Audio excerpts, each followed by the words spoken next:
नमस्कार दोस्तों, स्वागत है आज के नई वीडियो में। दोस्तों, जिस घड़ी का आप इंतजार कर रहे थे यानी कि दरोगा के पदों पे बहाली जो आने वाली थी 1275 पदों पर, उसका ऑफिशियल नोटिफिकेशन रिलीज कर दिया गया, जो कि आप देख सकते हैं, आपके डिस्प्ले पर दिखलाई दे रहा है, जो कि बीपीएसएससी के ऑफिशियल यानी कि वेबसाइट पे यहाँ देख सकते 30/9/2023 को रिलीज कर दिया गया, जो कि अभी अभी रिलीज करके ये जानकारी दी गई है। तो इसी के रिगार्डिंग हम इस वीडियो में बात करेंगे कि क्या क्या युक्ता रखा गया है, कितना सीट रहने वाला है महिला और पुरुष का, सारी जानकारी हम इस ऑफिशियल नोटिफिकेशन के जरिए आपको बताने वाले हैं। तो वीडियो में आप एंड तक बने रहेगा और चैनल पर नए तो चैनल को सब्सक्राइब करके वीडियो को लाइक नहीं की तो लाइक कर लीजिएगा। चलिए देरी की बिना करते हैं। आपके डिस्प्ले पर ऑफिशियल नोटिफिकेशन दिखलाएगा, जो कि जारी किया गया विज्ञापन संख्या आपको यहाँ से देखने को मिल सकता है। अब बात किया गया तो देख सकते हैं जो भी पद है एक ही पद रहने वाला है, जो कि एसआई के पद रहने वाला है, यानी पुलिस अवर निरीक्षक के पद ही रहने वाला है, जो कि आपका वेतन जो मिलेगा लेवल 6 का आपका वेतन मिलने वाला है। और रिक्तियों की बात करो तो 1275 पद पे भर्ती आई है, तो ये जानकारी दिया गया। जो कि बात कर लेते हैं इसको लेकर ऑनलाइन आवेदन प्रक्रिया शुरू किया जाएगा, जो कि 5/10/2023 से इसका आरंभ कर दी जाएगी। आवेदन प्रक्रिया जो भी है इस भर्ती को लेकर 5/10/2023 से शुरू कर दी जाएगी। आप सभी को पता होगा कि ऑनलाइन आवेदन प्रक्रिया इसका लिया जाता है। इसके रिगार्डिंग सारा जानकारी इसमें बताएगा, तो हम जो भी मेन बातें आपको वही बताएंगे, क्योंकि बहुत ज्यादा नोटिफिकेशन है, लगभग बहुत से पेज का इसमें नोटिफिकेशन है, तो आपको जो भी मेन है लगता है वही हम आपको बताएंगे। तो यहाँ से सबसे बात कर लेते हैं, आवेदन की पात्रता क्या रखा गया है। आवेदन की पात्रता भारतीय नागरिक इंडियन होना अनिवार्य है। पुरुष महिला और थर्ड जेंडर आवेदन कर सकते हैं, ठीक है, यानी कि इसमें तीनों कैटेगरी के लोग आवेदन कर सकते हैं, जैसे पुरुष है या महिला या थर्ड जेंडर भी आवेदन कर सकते हैं। अभ्यर्थी को शैक्षणिक योग्यता की जो भी गणना की जाएगी 1/8/2023 तक किसी मान्यता प्राप्त विश्वविद्यालय से स्नातक परीक्षा या राज्य सरकार द्वारा मान्यता प्राप्त उसके समक्ष परीक्षा उत्तीर्ण होना अनिवार्य होना चाहिए, ठीक है, यानी कि 1/8/2023 से पहले आपको किसी भी मान्यता प्राप्त से विश्वविद्यालय से स्नातक पास कर लिए हैं तो आप इसके लिए आवेदन कर सकते हैं, या उसके समक्ष कोई और योग्यता है तो आप इसमें आवेदन कर सकते हैं। उम्र सीमा की बात करते हैं, जो गणना की जाएगी उम्र सीमा की गणना 1/8/2023 के आधार पर ली जाएगी, ठीक है, यानी कि आप कितना वर्ष के हो रहे हैं, जो कि इसका दिया गया है 1/8/2023 को जोड़ा जाएगा कि आप इस डेट को कितना वर्ष के हो रहे हैं, उसी आधार पर इसकी गणना की जाएगी।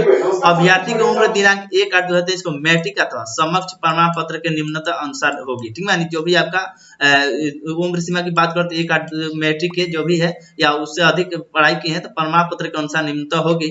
अब बात कर लेते हैं, बात किया अनारक्षित यानी सामान्य कोटि के पुरुष के लिए न्यूनतम उम्र सीमा 20 वर्ष और अधिकतम उम्र सीमा 37 वर्ष होना चाहिए। ये सामान्य के लिए दिया गया है, तो सामान्य कैटेगरी के लोगों के पुरुष के लिए, ठीक है, यानी सामान्य कैटेगरी के पुरुष के लिए जो कि कम से कम उम्र सीमा हो तो 20 और अधिकतम 37, और वही पे महिलाओं के लिए न्यूनतम 20 दिया गया और अधिकतम 40 दे दिया गया, ठीक है, यानी अनारक्षित कैटेगरी से अगर आते हैं महिला तो उनका अधिकतम उम्र यानी मैक्सिमम 40 और पुरुष के लिए 37 दिया गया है, और दोनों का जो मिनिमम है 20 दिया गया है। वही बात कर ले पिछड़ा वर्ग आते हैं, तो पिछड़ा वर्ग से कैटेगरी से पुरुष है या महिला है तो उसके न्यूनतम उम्र सीमा 20 दिया गया है और अधिकतम उम्र सीमा 40, यानी आप सब समझ लीजिए कि सभी कैटेगरी में लगभग मिनिमम जो एज रहेगा 20 ही रहेगा।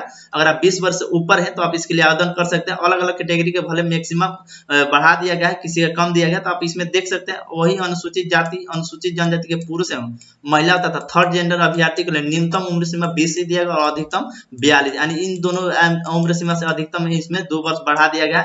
अगर आप अनुसूचित जाति अनुसूचित जनजाति से पुरुष हैं या महिला है या थर्ड जेंडर है तो उसमें मिनिमम 20 और मैक्सिमम 42 अगर है आपका उम्र तो आप इसमें आवेदन कर सकते हैं।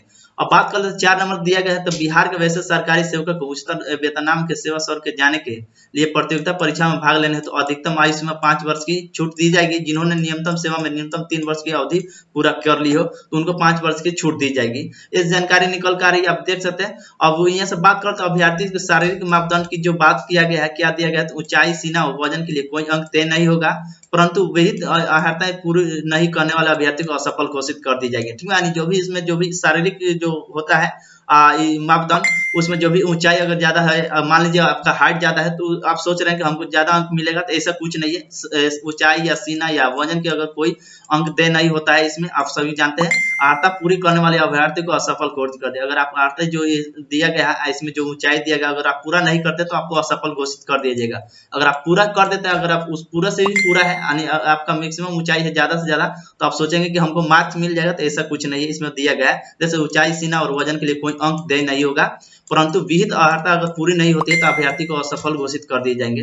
बात किया गया। अब ऊंचाई की बात कर ले तो किस कैटेगरी है कितना ऊंचाई लगने वाला है, तो जैसे ऊंचाई अनारक्षित और सामान्य वर्ग पिछड़ा वर्ग पुरुष के लिए न्यूनतम यानी न्यूनतम दिया गया 165 सेंटीमीटर दिया गया है वही बात करते हैं अत्यंत पिछड़ा वर्ग के पुरुष के लिए न्यूनतम यानी 160 सेंटीमीटर दिया गया। अनुसूचित जाति अनुसूचित जनजाति पुरुष के लिए न्यूनतम 160 सेंटीमीटर। वहीं पे सभी वर्ग के महिलाओं के लिए न्यूनतम ऊंचाई 155 सेंटीमीटर दिया गया है। अब बात कर ले सीना सिर्फ पुरुष के लिए ही होगा, क्योंकि अनारक्षित सामान्य वर्ग पिछड़ा वर्ग अत्यंत पिछड़ा वर्ग के पुरुष के लिए बिना फुलाई सीना 81 सेंटीमीटर होना चाहिए, न्यूनतम दिया गया है। ठीक है, तो आप यहाँ से देख लीजिए कितना कैटेगरी कितना सीना फूलता है, तो यहाँ से हो जाएगा। देख सकते हैं अनुसूचित जाति अनुसूचित जनजाति पुरुष के लिए बिना फुलाए 79 सेंटीमीटर और फुलाकर 84 सेंटीमीटर होना चाहिए। तो आप यहाँ से देख सकते हैं। अब बात कर लो वजन की बात कर, सभी वर्ग के महिला उम्मीदवारों के लिए न्यूनतम वजन 48 किलोग्राम होना चाहिए, आवश्यक है। और किन्नर केथी हिजड़ा ट्रांसजेंडर और थर्ड जेंडर अभ्यर्थी को शारीरिक जो मापदंड है शारीरिक दक्षता परीक्षा का मापदंड पिछड़े वर्ग के महिला के अभ्यर्थी के समान ही होगा। ठीक है, जो भी थर्ड जेंडर पार्टी आता है जो भी उसका जो शारीरिक जो मापदंड है जो भी यानी पिछड़ा वर्ग अति पिछड़ा वर्ग जो महिलाएं होती है उसके सेम ही इनका भी रहने वाला है। अब नियुक्ति प्रक्रिया इसमें बताया किस तरह नियुक्ति की प्रक्रिया होगी। तो लिखित प्रतियोगिता परीक्षा के आधार पर आपकी नियुक्ति प्रक्रिया होगी। आवेदन पत्र को संग्रहण के उपरांत आवेदन पत्र को समीक्षा की जाएगी कि जिन अभ्यर्थियों को आवेदन पत्र सही पाए जाएंगे उनके लिए लिखित प्रतियोगिता परीक्षा के आयोजन की जाएगी। ठीक है, यानी आवेदन करते समय किसी प्रकार का आप गलती ना करिएगा, नहीं तो अगर आप गलती कर देते हैं इसमें आवेदन आपको तो आपके लिखित परीक्षा में आप भाग नहीं ले सकते हैं। लिखित परीक्षा के 2 चरण में होगी और यह प्रारंभिक या मुख्य परीक्षा लिखित परीक्षा के सभी बहुविकल्पीय प्रश्नों के आधार पर ही होगा। तो इसमें देख लीजिए कितने अंक का क्या क्या रहने वाला है। तो ये हो गया जानकारी और बहुत सारी इसमें जानकारी दिया गया, दौड़ वगैरह लगेगा, ऊंची कूद लगेगा, लंबी कूद लगेगा, यानी सर चीज गोला फेंक भी लगेगा, यानी अलग अलग प्रकार की इसमें जो भी पत्रता रखा गया है। तो आप यहाँ से देख सकते हैं। आप सारा डिटेल्स बताएंगे तो वीडियो ज्यादा लंबा हो जाएगा। तो चलिए हम बात कर लेते हैं कौन सी कैटेगरी का कितना सीट रहने वाला है इसमें।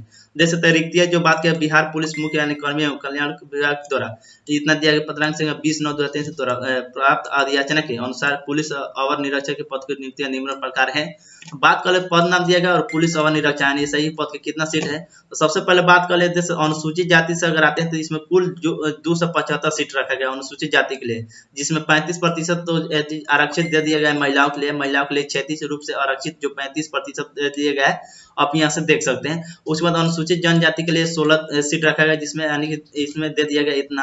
तो आप अपने हिसाब से देख सकते हैं कितना मतलब जाति के लिए कितना दिया गया, जिसमें आप हर एक जो भी पोस्ट रखा गया है अलग अलग जाति के उसमें 35% महिला का ही सीट आप छोड़ दीजिएगा, उसी आधार पर आप देखेंगे। तो ये आप अपने हिसाब से देख लीजिएगा कितना सीट बच जा रहा है, तो आप समझ लीजिएगा पुरुष का आगे आप 35% उसमें से छाट दीजिएगा। जैसे 275 में 35% महिला का हो जाएगा, बाकी जो सीटें बच रहा है वो पुरुष का हो जाएगा। तो आप इसमें देख सकते हैं।